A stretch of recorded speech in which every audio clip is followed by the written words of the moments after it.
ચાલો તો હવે આપણે દ્વિતીય પાકની ફૂલ મંડલી જોઈએ. આ ફૂલ મંડલી એટલે ગુલાબના બંગલા છે આપણે આ.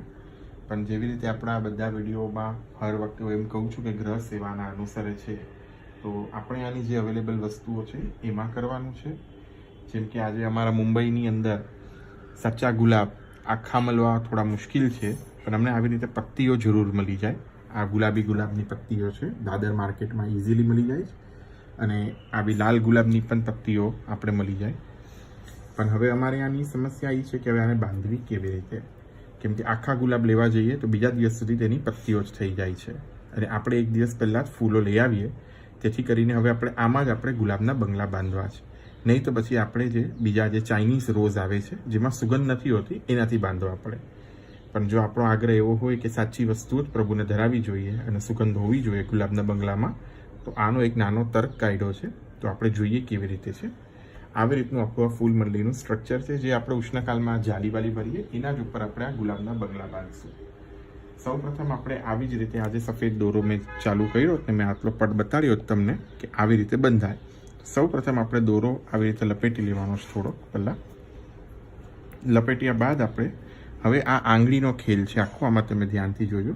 તો કેમ કે આમાં ડીઠિયાઓ પણ છે, જો આને સાફ કરવા બેસશું તો બહુ સમય લાગી જશે. તો સાથે સાથે સાફ પણ થતા જશે ને ફૂલ પણ ચૂનાતા જશે. તો ચપટીની અંદર આવે એટલી ગુલાબની પંખુડીઓ લેતા જવું આમ, અને આને આવી રીતે મૂકી એક લપેટો મારવાનો આમ. પાછો એવી જ રીતે ચપટીમાં આવે તેથી તમારા હાથમાં ડીઠિયા આવશે, તમે અલગ કરી શકશો એને આવી રીતે. ને જો કદાચ કોઈ ડીઠિયાઓ આવી જાય તો વાંધો નથી, છેલ્લે તેને આપણે અલગ કરી દઈશું.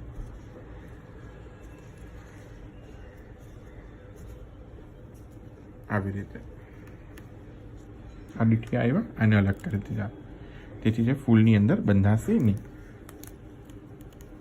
અને આ ફૂલ મંડલી બહુ જ ઓછા સમયની અંદર, ધારો કે જે આપણા ગ્રહ સેવાની અંદરની જે ફૂલ મંડલીઓ હોય છે તે હું એમ સમજુ છું કે 15 થી 20 મિનિટની અંદર જ આપણે બંધાઈ જશે.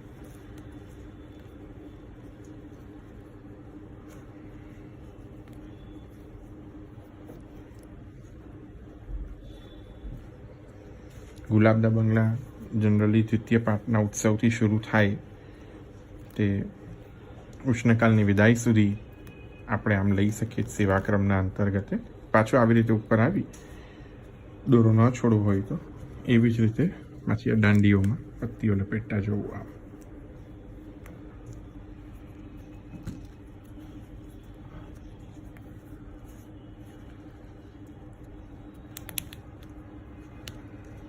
જો તમારા ત્યાં આખા ગુલાબ મળતા હોય તો આખા ગુલાબ પણ તમે બાંધી શકો છો, પણ અમારે આખા ગુલાબની સુવિધા નથી એવી રીતે મળવાની, કેમ કે અમારે અહીંયા મળે ગુલાબ બપોરે અને આપણે ફૂલ મંડી જોઈએ સવારમાં, તો એ બેવનો સમય શક્ય થઈ નથી રહ્યો. એટલે આપણે આ તર્ક કાઢ્યો છે કે જેથી આપણે સાચા ગુલાબની બંગલા પણ થઈ જાય અને પ્રભુનો અંગીકાર પણ થાય.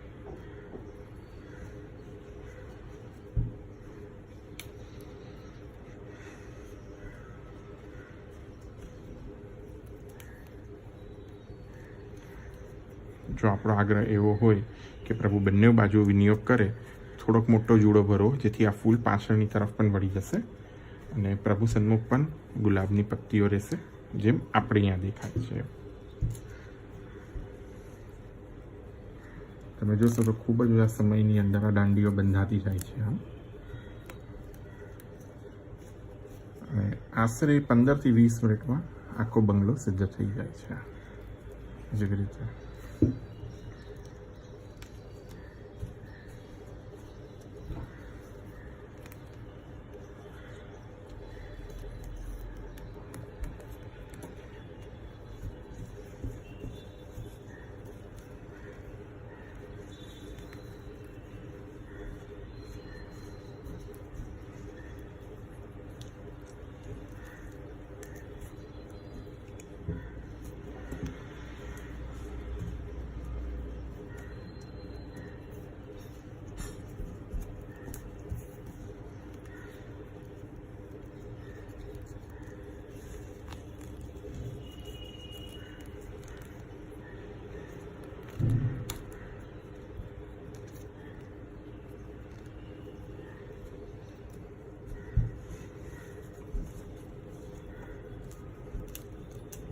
હવે આવી રીતે દીઠિયા આવ્યા છે તો તમે એને આવી રીતે વડા કરી શકશો ઇઝીલી.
હવે આપણે આખી આ ફૂલ મંડળી બંધાઈ ગઈ છે. તમે જોશો તો આપણે અહીંયા આગળ પાછળ સાઈડમાં આવી રીતે તમે જોશો બધી બાજુથી આ ગુલાબની પત્તીઓ આપણી બંધાઈ ગઈ છે આખી.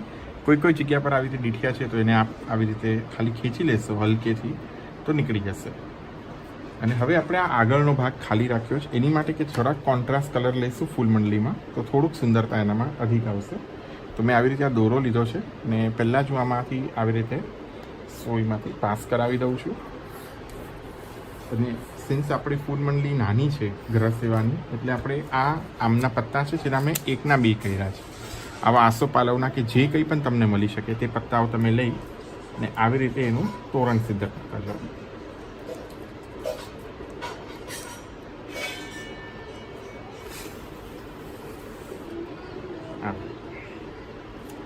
તેથી એક છજ્જો પણ થઈ જશે અને એક લુક પણ થોડોક અલગ આવી જશે એમાં ફૂલ મંડળીનો કે બધું ગુલાબી ગુલાબી ના રાખતા એક કોન્ટ્રાસ્ટ કલર એમાં એડ થઈ જશે.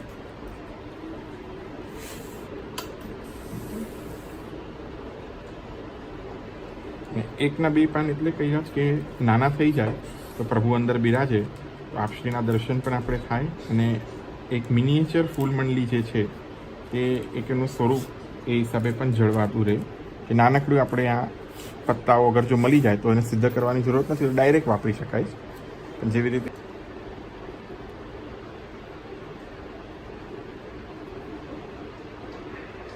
એક જેવા સુંદર લાગે આ એકવાર માટે ગ્રહ સેવાના અનુરૂપે આ સિદ્ધ.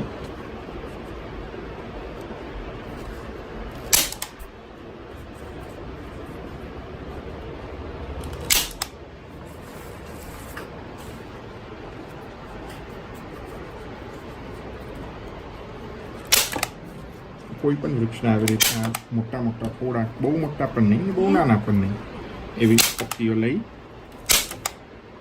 વાપરી શકાય છે આમાં.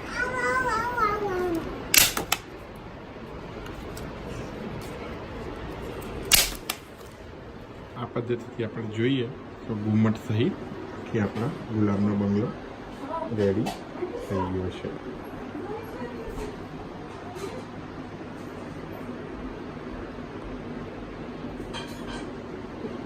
તમે જોશો તો એક નાની છે એક આવી રીતે પાન ઉપર પછી આવી રીતે છૂટા જ નીકળી રહ્યા છે.